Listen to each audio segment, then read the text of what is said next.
हाम्रो दुनोट चाहिँ रेडी भइसकेको छ। मैले दुनोट पोलेर पनि भ्याइसकेँ। यस्तो क्रिस्पी मजाको छ यी। हेलो हाई नमस्ते, स्वागत छ हाम्रो पूर्वेली किचन युट्युब च्यानलमा। आज म आएको छु, यो चाहिँ हाम्रो नेपालकै लोकल दुनोटको स्टाइलमा चाहिँ म बनाउँदैछु। एकदम स्टार्ट गर्छु अब चाहिँ पिठो गुन्नुलाई। अब म लिँदैछु मनतातो पानी।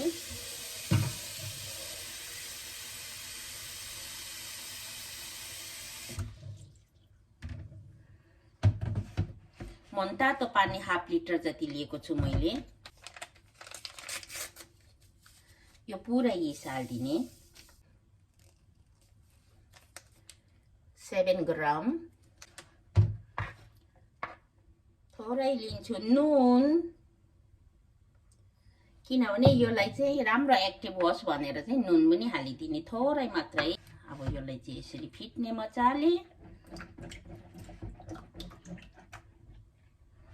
यो मनतातो पानी र नुन हालेपछि यो यीस्टले चाहिँ एकदमै राम्रो फुलाउँछ। यसमा हाल्दिन्छु म तेल, थोरै तेल।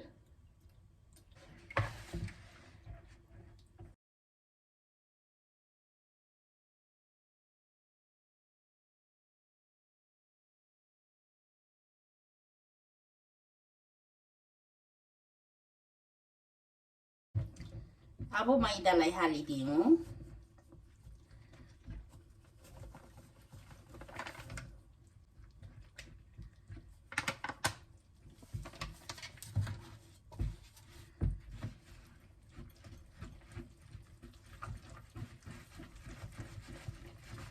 एकैचोटि हात हाल्यो भने चाहिँ हात पुरा मैदा हुन्छ। त्यही कारण मजाले चाहिँ यसरी एउटा दाबिलोको सहायताले चाहिँ मजाले फिट्ने।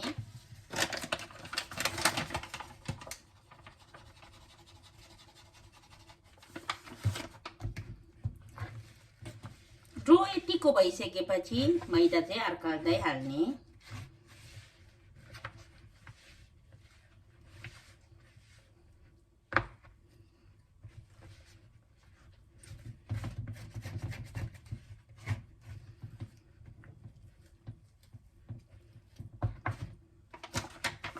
थोरै थोरै मैदा थोप्दै गर्ने, आफूलाई कति चाहिन्छ त्यति नै।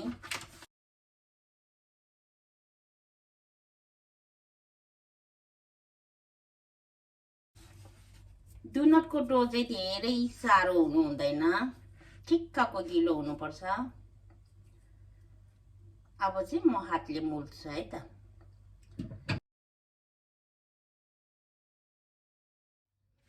मैले डोलाई यतिको बनाइसकेको छु। अब थोरै माथिबाट तेल हालेर चाहिँ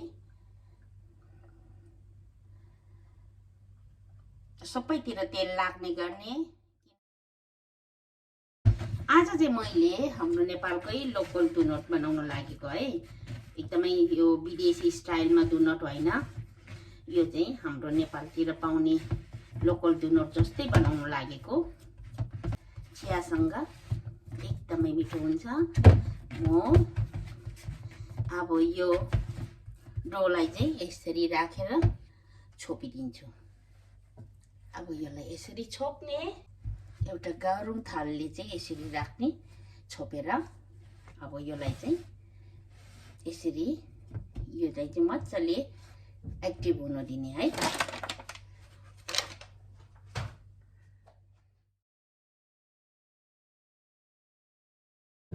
यसलाई चाहिँ कम्तीमा पनि 20-25 मिनट राख्ने। खासमा हाफ आवर जति राख्नुपर्छ। तर आज मेरो यो डो चाहिँ एकदमै सफ्ट रहेछ, त्यही कारण चाहिँ म 20 मिनट मात्र राखिदिन्छु है त। ल अब हाम्रो डो हेरौँ है त, कतिको एक्टिभ भएको रहेछ। 20 मिनट ठ्याक्कै भइसक्यो। वाउ, अब चाहिँ टावलमा पनि टाल्नै लागेछ, थोरै टालेछ पनि। यस्तो भएको छ, एकदमै राम्रो एक्टिभ भएको छ। एकदमै राम्रो मजाले एक्टिभ भएको छ है। हेर्नुहोस् त कस्तो लाग्यो, एकदमै एक्टिभ राम्रो भएको छ। अब थोरै तेल, नत्र भने हाम्रो हातमा टाल्छ।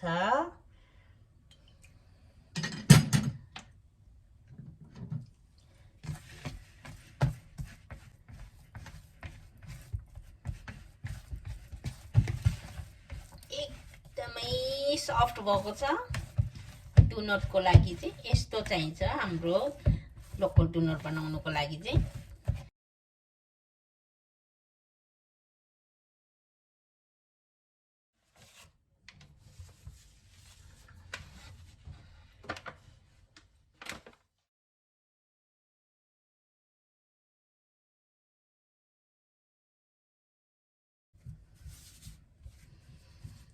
एकदमै सफ्ट भएको छ, तपाईहरुले देख्न सक्नुहुन्छ। हेर्नुहोस् त।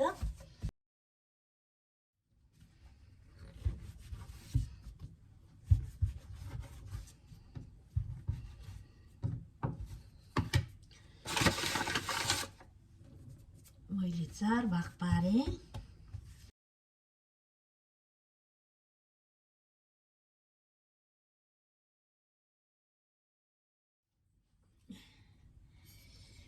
मैले लिएको छु डोनट कटर।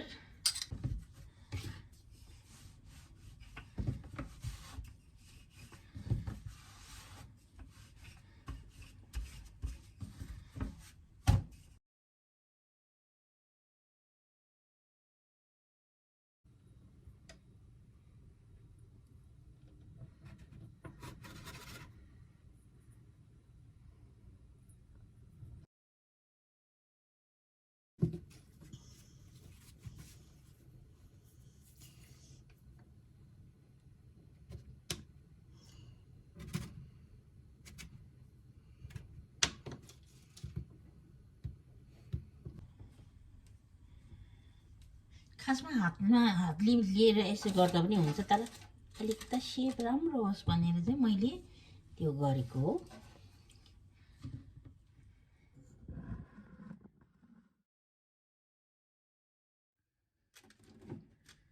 मैले डोनट भ्याइसकेको छु। यसलाई यसरी छोपिदिने।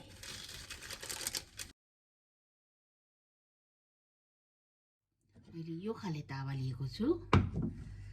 अब चाहिँ हामी डोनट पोल्न थाल्नुपर्छ है त। तेल चाहिँ तोरीकै लिनेछु।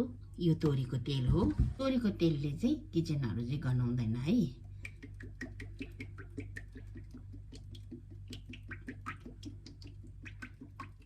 अब हाम्रो तेललाई चेक गरौँ है त। ल, अब हाम्रो तेल तातिसकेको छ।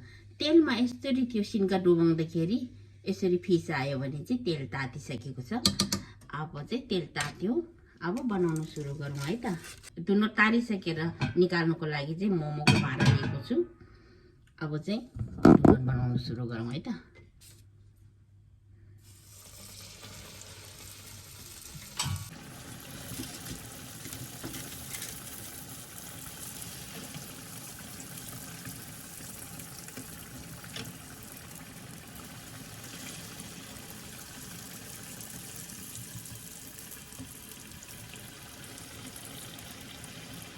यो खाले डोनट चाहिँ एकदमै मिठो हुन्छ र मेरो ठुलो छोरालाई पनि एकदमै मनपर्छ यो खाले डोनट चाहिँ। हामी पहिला स्वयम्भूमा बस्दाखेरि चाहिँ उसले डल्लुबाट पुरा किनेर ल्याउँथ्यो। एकदमै मनपर्ने मलाई पनि। उसले पनि तातो तातो किनेर ल्याउँथ्यो बिहान चियासँग खानु एकदमै मजा आउँछ। आज त्यही सम्झेर पनि मैले यो डोनट बनाएको हो। मेरो छोरा नजिक छैन, नत्र भने उसले एकदमै मन पराउँछ यो।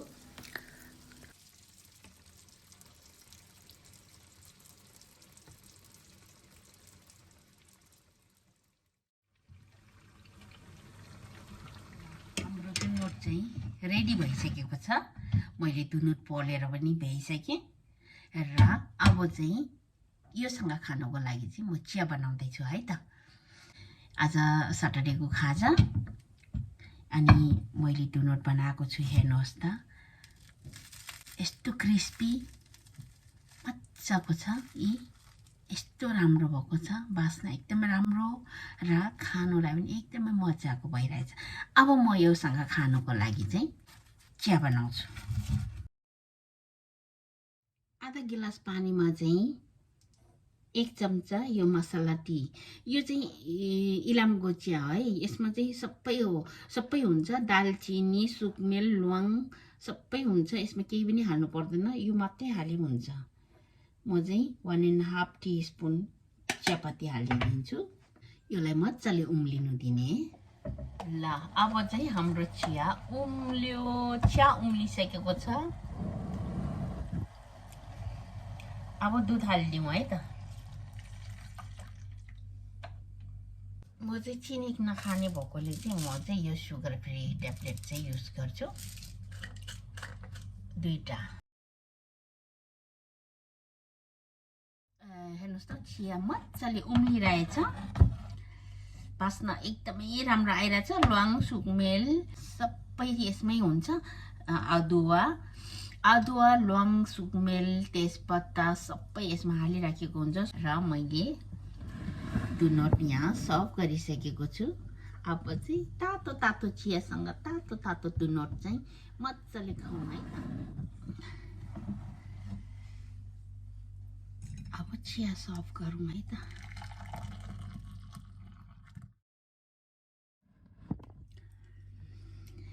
अनि तपाईहरुलाई चाहिँ मेरो यो चिया दुनोटको रेसिपी चाहिँ कस्तो लाग्यो अनि कमेन्ट बक्समा कमेन्ट लेख्नु नभुल्नु होला म चाहिँ यो चिया दुनोट चाहिँ खाजामा खाने छु है त मैले लिएको छु मसला टी र म आफैले बनाएको दुनोट यो दुनोटको रेसिपी तपाईहरुले देखिसक्नु भएको छ एकदमै मिठो हुन्छ यो दुनोट पनि एकदमै राम्रो हेर्नुस् त चियामा यसरी डुबाएर चाहिँ हामीले दुनोट खाने गर्थ्यौं नेपालमा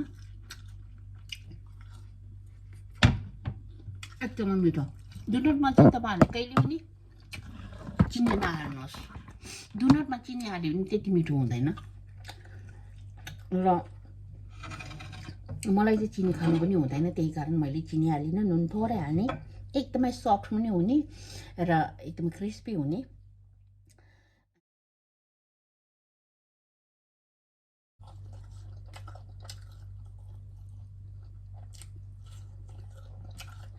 यो चिया चाहिँ एकदमै मिठो इलामको मसला टी भनेर किन्नुहोस् त तपाईहरु एकदमै मिठो हुन्छ मलाई चाहिँ यो इलामबाट कोसेली आइपुगेको हो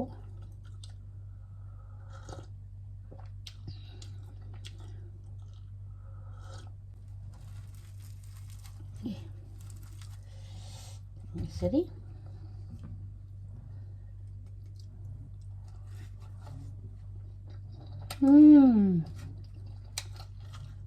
दुनोट खानुको मजा नै अर्को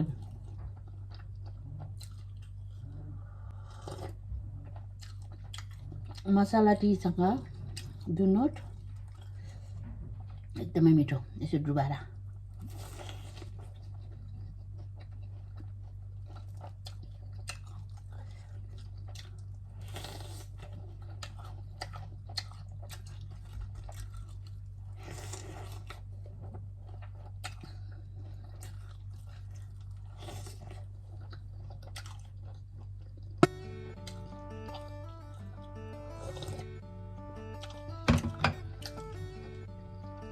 यदि मेरो भिडियो हेर्नुहुने नयाँ हुनुहुन्छ भने चाहिँ सब्स्क्राइब गर्नु नभुल्नु होला आजको यो खाजाको रेसिपी कस्तो लाग्यो कमेन्ट लेख्नु चाहिँ नभुल्नु होला र आजको लागि बिदा लिन चाहन्छु अर्को हप्ता फेरि भेटौँला बाइ बाइ